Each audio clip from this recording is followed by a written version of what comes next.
जंगल में एक काफी विशाल आम का पेड़ था। उस आम के पेड़ पर काफी ज्यादा आम भी लगे हुए थे। वे आम का पेड़ भी बहुत ज्यादा खुश था, क्योंकि जंगल के सभी पक्षी उस आम के पेड़ का आम तोड़कर खाते थे। उसी विशाल आम के पेड़ के बराबर में एक और आम का पेड़ था, लेकिन उस आम के पेड़ पर काफी सालों से एक भी आम नहीं लगा था। आम का पेड़ काफी ज्यादा उदास रहता, क्योंकि उस आम के पेड़ पर एक भी आम नहीं लगता और जंगल का कोई भी पक्षी उस आम के पेड़ के पास नहीं आता और ना ही उससे बातें करता। और ये विशाल आम का पेड़ जंगल के सभी पक्षियों को आम देता था। इसी कारण वे पेड़ काफी ज्यादा घमंडी था। मैं पक्षियों को कितने मीठे मीठे आम देता हूँ, जभी तो पक्षी मेरे पास आते हैं। और तुम पक्षियों को क्या देते हो? कुछ भी नहीं। तुम्हारे ऊपर तो आम भी नहीं लगते हैं, इसी वजह से कोई भी पक्षी तुमसे बात भी नहीं करता है। पर विशाल आम के पेड़, इसमें मेरी क्या गलती है? मुझ पर आम नहीं लग रहे, तो इसमें मेरी तो कोई भी गलती नहीं है। मैं पक्षियों को आम देता हूँ, जब भी पक्षी मेरा इतना ख्याल रखते हैं। लेकिन तुम पक्षियों को कुछ भी नहीं देते हो, और फिर भी तुम चाहते हो कि पक्षी तुम्हारा ख्याल रखें। मैं कहाँ एक विशाल आम का पेड़ हूँ, और तुम तो एक गंजे आम के पेड़ हो, जिस पर कभी आम भी नहीं लगते हैं। वे आम का पेड़ उस विशाल आम के पेड़ की बात सुनकर काफी ज्यादा उदास हो जाता है। उस जंगल में एक मीनू चिड़िया ही थी, जो उस आम के पेड़ का ख्याल रखती थी और उस आम के पेड़ से बातें करती थी। पेड़ भाई, आज आप इतने उदास क्यों हो? आज तो आपको बहुत ज्यादा खुश होना चाहिए, क्योंकि मैं आज आपके पास आई हूँ आपसे बातें करने के लिए। मीनू चिड़िया, ये विशाल आम का पेड़ बहुत ज्यादा घमंडी है। ये कहता है कि मुझ पर कभी भी आम नहीं लगेंगे। नहीं नहीं पेड़ भाई, एक दिन ऐसा जरूर आएगा जिस दिन आपके ऊपर भी बहुत मीठे मीठे आम लगेंगे। पर मीनू चिड़िया, आज कितने साल गुजर गए हैं, लेकिन मुझ पर एक भी आम नहीं लगा है। मुझे तो ऐसा लगता है कि मेरी सारी जिंदगी ऐसे ही गुजर जाएगी, लेकिन मुझ पर एक भी आम नहीं लगेगा। पेड़ भाई, आप बिल्कुल भी निराश मत हो। एक न एक दिन आपके ऊपर भी जरूर आम लगेंगे। इसी तरह मीनू चिड़िया उस आम के पेड़ को दिलासे देती और वे आम का पेड़ मीनू चिड़िया की बातें सुनकर खुश हो जाता। एक दिन कालू कौवा उस विशाल आम के पेड़ के पास आम खाने के लिए आता है। कालू कौवे मेरे दोस्त, तुम आ गए। यकीनन तुम मेरे मीठे मीठे आम खाने के लिए आए होगे। हाँ हाँ पेड़ जी, मैं आपके मीठे मीठे आम खाने आया हूँ। आप पर लगे आम इतने स्वादिष्ट होते हैं कि मैं ढेर सारे आम खा जाता हूँ। हाँ कालू कौवे, तुम्हें जितने आम खाने हैं उतने खाओ, क्योंकि मुझ पर लगे आम कभी खत्म नहीं होंगे। वैसे कालू कौवे, तुम मेरे बराबर वाले आम के पेड़ के पास तो नहीं जाते हो ना? नहीं भाई, मैं उस बिना आम के पेड़ के पास क्यों जाऊंगा? अगर उस पर आम लगे होते तो मैं उस आम के पेड़ के पास भी जरूर जाता। हाँ कालू कौवे, इस आम के पेड़ के ऊपर कभी भी आम नहीं लगेंगे। ये चाहता है कि इसके ऊपर भी मेरी तरह मीठे मीठे आम लग जाएं, ताकि जंगल के सभी पक्षी इससे भी बातें करें। पर पेड़ जी, आपको पता है इस आम के पेड़ से मीनू चिड़िया घंटों घंटों बातें करती है। मैंने अपनी आंखों से देखा है। क्या? मीनू चिड़िया इस आम के पेड़ से घंटों घंटों बातें करती है? अब मैं इस मीनू चिड़िया को अपना एक भी आम खाने को नहीं दूंगा। इस मीनू चिड़िया को इतना शौक आ रहा है ना इस बिना आम के पेड़ से बातें करने का, तो इससे ही जाकर बातें करे। मैं आज के बाद मीनू चिड़िया को अपना एक भी आम खाने के लिए नहीं दूंगा। फिर वे कालू कौवा उस आम के पेड़ का मीठा मीठा आम खाता है और वे आम खाकर वहां से चला जाता है।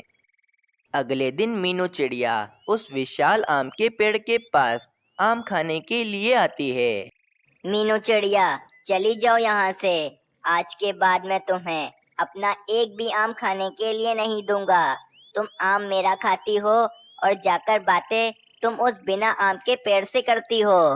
और मीनू चिड़िया, मैं नहीं चाहता कि जंगल का कोई भी पक्षी उस बिना आम के पेड़ से बातें करे। मैं चाहता हूँ कि जंगल के सभी पक्षी मुझसे बातें करें, क्योंकि मैं सभी पक्षियों को आम दे रहा हूँ। पेड़ भाई, आपको तो अपने इन आमों पर बहुत ही ज्यादा घमंड है। देख लेना, आपका यही घमंड एक ना एक दिन टूटकर चूरा चूरा हो जाएगा। आप मेरी ये बात याद रखिएगा। मीनू चिड़िया, यहाँ से चली जाओ। मैं तुम्हें अपना कभी भी आम नहीं खाने दूंगा। और जहाँ तक के घमंड की बात है, तो मैं घमंड क्यों ना करूँ, मैं पक्षियों को आम दे रहा हूँ। फिर मीनू चिड़िया उदास होकर वहाँ से चली जाती है। मीनू चिड़िया, मैं आम खाने के लिए जा रहा हूँ। चलो, मैं तुम्हें बुलाने के लिए आया हूँ। चलो मेरे साथ, हम दोनों मिलकर उस विशाल आम के पेड़ का मीठा मीठा आम खाते हैं। तोते भाई, वे आम का पेड़ बहुत ज्यादा घमंडी है। मैं आज के बाद उस आम के पेड़ के पास कभी भी नहीं जाऊंगी। मीनू चिड़िया, घमंड तो वे आम का पेड़ बहुत करता है, क्योंकि वे हम सब पक्षियों को मीठे मीठे आम जो दे रहा है। हाँ तोते भाई, देख लेना, एक दिन ऐसा जरूर आएगा जिस दिन इस घमंडी आम के पेड़ के ऊपर एक भी आम नहीं लगेगा और इसका घमंड टूट जाएगा। चलो मीनू चिड़िया, मैं तो जा रहा हूँ उस घमंडी पेड़ का आम खाने के लिए। फिर वे तोता आम खाने के लिए उस घमंडी पेड़ के पास चला जाता है। मीनू चिड़िया, तुम उदास क्यों होती हो? देख लेना, जब एक दिन मुझ पर मीठे मीठे आम लगेंगे तो तुम्हें जितने आम खाने हो उतने खा लेना। मैं तुम्हें अपने मीठे मीठे आम खाने के लिए कभी मना नहीं करूँगा। देखा पक्षियों, ये मीनू चिड़िया कैसे उस बिना आम के पेड़ से बातें कर रही है।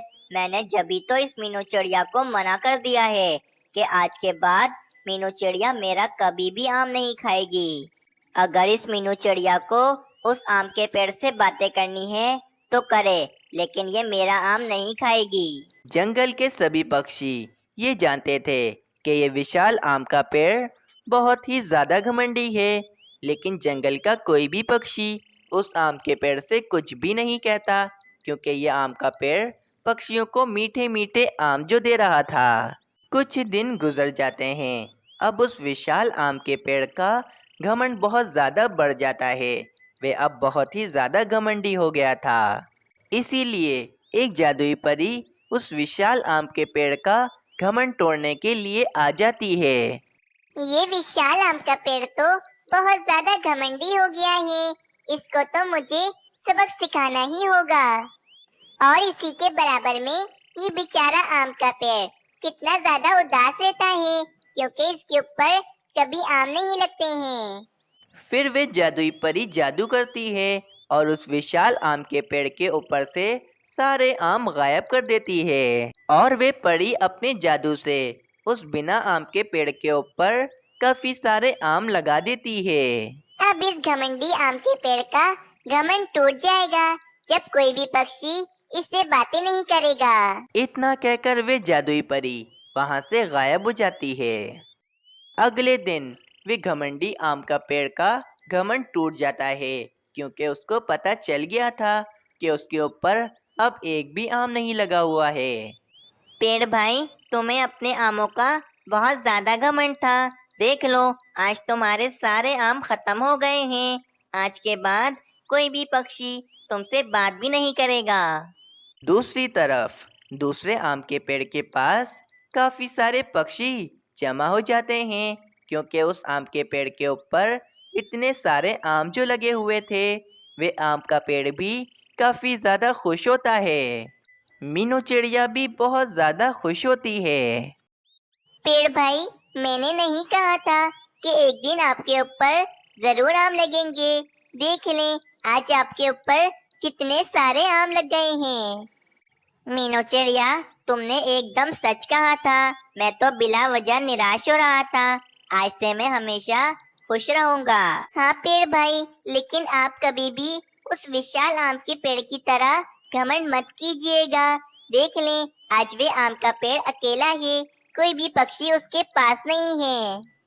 और उसे अपने जिन आमों पर घमंड था, वे आम तो आज उसके पास रहे ही नहीं हैं।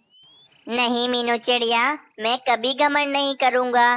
तुम सब पक्षियों को मेरे जितने आम खाने हैं उतने खाओ, मैं कभी घमंड नहीं करूंगा। दूसरी तरफ वे विशाल आम का पेड़ बिल्कुल अकेला हो जाता है, क्योंकि कोई भी पक्षी अब उसके पास नहीं आ रहा था और उस विशाल आम के पेड़ को अपने घमंड की सजा मिल जाती है और वे आम का पेड़ बहुत ज़्यादा पछता रहा होता है। तो इस कहानी से हमें ये सीख मिलती है कि हमें अपनी ज़िंदगी में कभी भी घमंड नहीं करना चाहिए, क्योंकि घमंड करने वालों का सर हमेशा नीचे होता है। एक जंगल में एक मीनू चिड़िया रहती थी। मीनू चिड़िया बहुत ही रहमदिल थी, जिस कारण मीनू चिड़िया बस हर पक्षी को खुश करने के बहाने ही ढूंढती रहती थी। कोमल चिड़िया, इस बार मेरी टमाटर की फसल बहुत ही ज्यादा अच्छी हो गई है और मेरे भाई मानो चिड़े को टमाटर का मीठा मीठा रस बहुत ही ज्यादा पसंद है। परंतु मानो चिड़े के जंगल में टमाटर की फसल उगती ही नहीं है, इसीलिए मैं चाहती हूँ कि तुम मेरे भाई मानो चिड़े के पास जाओ और इसे मीठे मीठे टमाटर के रस की दावत का आमंत्रण दे आओ। अरे वाह मीनू चिड़िया, मानो चिड़ा तो टमाटर की रस की दावत का सुनकर बहुत ही ज्यादा खुश हो जाएगा। मैं अभी जाती हूँ मानो चिड़े के पास। और फिर कोमल चिड़िया दूसरे जंगल मानो चिड़े को आमंत्रण देने के लिए चली जाती है। ये सारी बातें वे कालू कौवा भी सुन लेता है। अरे ये मीनू चिड़िया तो अपने भाई मानो चिड़े की दावत कर रही है और तो और मीनू चिड़िया की टमाटर की फसल काफी ज्यादा बढ़ गई है। मीनू चिड़िया हमेशा मेरे साथ बुरा करती है और वह हमेशा मुझे महाराज से सजा दिलवाती है। इस बार मैं मीनू चिड़िया से बदला लेकर ही रहूंगा।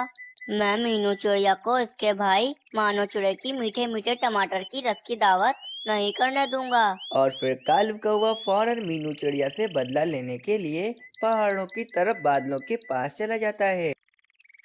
अरे कालू कौवे, क्या हुआ? तुम मेरे पास यहाँ पर क्यों आए हो? बादल भैया, हमारे जंगल के सारे पक्षियों को बारिश होने की आशा है। सारे पक्षी चाहते हैं कि इनके जंगल में फिर से बारिश हो जाए। अरे कालू कौवे, परंतु मैंने अभी कुछ दिनों पहले ही तो तुम्हारे जंगल में कितनी बारिश की थी।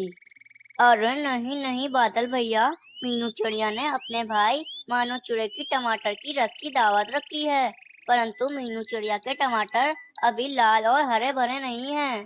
अगर आप हमारे जंगल में बारिश कर दो तो मीनू चिड़िया के टमाटर लाल और हरे भरे हो जाएंगे। वो सब ठीक है, परंतु कालू कौवे, कहीं तुम दोबारा से झूठ तो नहीं बोल रहे हो ना? नहीं बादल भैया, मैंने झूठ बोलना छोड़ दिया है। मैं अब हमेशा सच ही बोलता हूँ। चलो ठीक है कालू कौवे, मैं तुम्हारे जंगल में बरसात कर देता हूँ। और फिर कुछ देर बाद काली काली घटाएं छाने लगती हैं और जोरों से बारिश शुरू हो जाती है। मेरी टमाटर की फसल तो बिल्कुल तैयार है, लेकिन ये बारिशें कैसे शुरू हो गईं? इनसे तो मेरी सारी टमाटर की फसल खराब हो जाएगी। काफी देर बारिश होने के बाद सुबह हो जाती है। सुबह एक खुशगवार और सुहाना मौसम हो जाता है और बारिश भी रुक जाती है। मीनू चिड़िया अपनी टमाटर की फसल को देखने के लिए आती है और वे देखती है कि इसकी सारी टमाटर की फसल तो अब खराब हो चुकी थी। ये क्या हो गया है मेरे साथ? मैंने अपने भाई मानो चिड़े को टमाटर के रस की दावत का आमंत्रण दे दिया है और अब बरसात के कारण मेरे सारे टमाटर की फसल खराब हो गई है। और तो और कुछ दिनों में कोमल चिड़िया मानो चिड़े को लेकर आती ही होगी। अब तो मेरी सबके सामने नाक ही कट जाएगी। अब मैं क्या करूं? एक काम करती हूँ, मिट्टू तोते के पास जाती हूँ और इससे थोड़े से टमाटर मांग लेती हूँ। और फिर मीनू चिड़िया मिट्ठू तोते के पास चली जाती है और फिर मिट्ठू तोते के पास आकर मीनू चिड़िया सारी घटनाएं बताने लगती है। मीनू चिड़िया, बारिश के कारण मेरी भी टमाटर की फसल खराब हो गई है। मैं तुम्हारी कोई मदद नहीं कर सकता हूँ। अब मैं क्या करूँगी? जब मानो चिड़ा आएगा तो वे मुझसे नाराज होकर वापस अपने जंगल चला जाएगा। दूसरी तरफ कालू कौवा बहुत ज्यादा खुश हो रहा होता है। अब जाकर मेरे मन को राहत मिली है। मैंने मीनू चिड़िया की सारी टमाटर की फसल बर्बाद कर दी है। अब मीनू चिड़िया की नाक कट जाएगी। कालू जी, ये आपने बहुत अच्छा किया जो आपने मीनू चिड़िया से अपना बदला ले लिया। अरे कालू जी, मुझे याद आया, मेरा भाई बहुत सारे टमाटर हमें तोहफे में देने वाला है। तुम जाओ और इसके जंगल में से बहुत सारे टमाटर लेकर आओ। मुझे टमाटर का रस बहुत पसंद है। हाँ रानी, मैं अभी जाकर टमाटर ले आता हूँ तुम्हारे भाई से।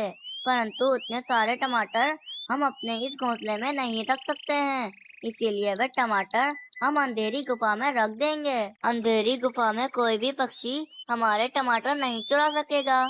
और फिर कालू कौवा फौरन टमाटर लेने के लिए दूसरे जंगल चला जाता है। कुछ देर बाद कालू कौवा वे सारे टमाटर लाकर उस अंधेरी गुफा में रख देता है। परंतु वे कालू कौवा एक टमाटर उस गुफा के बाहर ही गिरा आता है। दूसरी तरफ मीनू चिड़िया बहुत ज्यादा चिंतित होती है। मिट्टू तोते, मैंने काफी ज्यादा कोशिशें कर ली हैं, परंतु टमाटर का तो कहीं से इंतजाम नहीं हो रहा है। अब मैं क्या करूँगी मिट्टू तोते? मिट्ठू तोता और मीनू चिड़िया घोंसले में बैठे होते हैं कि वहाँ पर कोमल चिड़िया मानू चिड़े और इसकी पत्नी सोनू चिड़िया को लेकर वहाँ आ जाती है। मीनू चिड़िया, मानो चिड़ा आ गया है। चलो अब जल्दी से हम सबको टमाटर का मीठा मीठा रस पिलाओ। हाँ मीनू चिड़िया, मैं बहुत लंबा सफर कर कर आ रहा हूँ। चलो जल्दी से मुझे टमाटर का मीठा मीठा रस पिलाओ। हाँ मानो चिड़े, जरूर। चलो मिट्टू तोते, सबके लिए टमाटर का रस लेकर आते हैं। और फिर मीनू चिड़िया और मिट्ठू तोता उदास होकर दूसरे पेड़ पर आकर बैठ जाते हैं। मीनू चिड़िया, ये तुमने क्या किया? तुमने मानो चिड़े से झूठ क्यों बोला कि हम टमाटर का रस लेने जा रहे हैं? मिट्टू तोते, मानो चिड़े को टमाटर का रस बहुत पसंद है।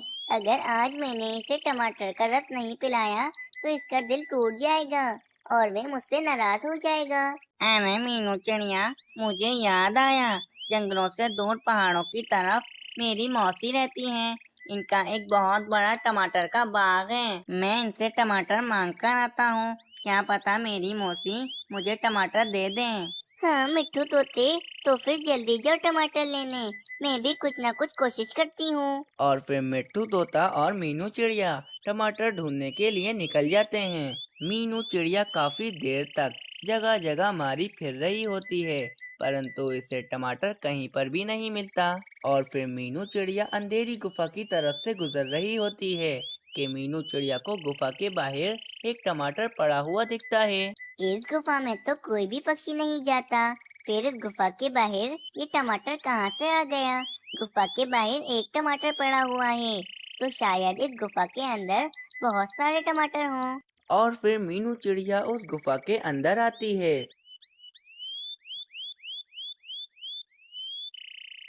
वाह, इतने सारे टमाटर! अब तो मेरी सारी समस्याएं दूर हो जाएंगी। परंतु ये टमाटर किसी पक्षी के ना हो। लेकिन इस गुफा में तो कोई भी पक्षी नहीं आता। एक काम करती हूँ, इन टमाटरों में से आधे टमाटर ले जाती हूँ और फिर जब मेरी टमाटर की फसल दोबारा से बढ़ जाएगी तो मैं इन टमाटरों को वापस लाकर रख दूंगी। मीनू चिड़िया खुशी खुशी आधे टमाटर लेकर वहाँ से चली जाती है। कुछ देर बाद इस गुफा में एक बाजू चील आती है। अरे मेरे ये टमाटर कम कैसे हो गए? आखिर कहीं किसी पक्षी ने मेरे टमाटर चुरा तो नहीं लिए? बाजू चील को टमाटर बहुत पसंद थे, इसीलिए वे बाजू चील उस कालू कौवे के टमाटर हथिया बैठी थी। कालू जी, मुझे टमाटर का रस पीना है। जल्दी जाओ अंधेरी गुफा में और कुछ टमाटर ले आओ। और फिर कालू कौवा अंधेरी गुफा की तरफ चला जाता है। अरे मेरे ये टमाटर कम कैसे हो गए हैं? कहीं कोई पक्षी आहिस्ता आहिस्ता मेरे टमाटर चोरी तो नहीं कर रहा है? मुझे अपने इन टमाटरों को अपने घोंसले में ही रख लेना चाहिए। इतनी ही देर में वे बाजू चील वहाँ पर आ जाती है। कानू कौवे, तो तुम इस गुफा में से मेरे टमाटर चुरा रहे थे। आज मैंने तुम्हें रंगे हाथों पकड़ ही लिया। अरे बाजू चील, ये तुम्हारे टमाटर नहीं हैं, ये तो मेरे टमाटर हैं। इस गुफा में मैंने ही रखे थे ये टमाटर। कानू कौवे, ये गुफा मेरी है, इसीलिए इस गुफा के सारे टमाटर मेरे हुए। तुम चले जाओ यहाँ से और दोबारा यहाँ पर कभी भी नहीं आना। कालू कौवा चील की बात नहीं सुन रहा होता है। इस कारण चील काफी ज्यादा गुस्से में आ जाती है और फिर बाजू चील उस कालू कौवे पर गुस्से में हमला कर देती है और फिर बाजू चील कालू कौवे को अपने पंजों से पकड़कर गुफा के बाहर लाकर फेंक देती है। दूसरी तरफ मीनू चिड़िया अपने भाई मानो चिड़े और इसकी पत्नी सोनू चिड़िया को मीठा मीठा टमाटर का रस देती है। इस तरह मीनू चिड़िया अपने भाई मानो चिड़े को टमाटर का रस पिलाने में सफल हो जाती है। इस कहानी से हमें ये प्रेरणा मिलती है कि हमें कभी भी दूसरों के साथ गलत नहीं करना चाहिए, क्योंकि जो दूसरों के लिए खड्डा खोदते हैं वे खुद ही इस खड्डे में गिर जाते हैं।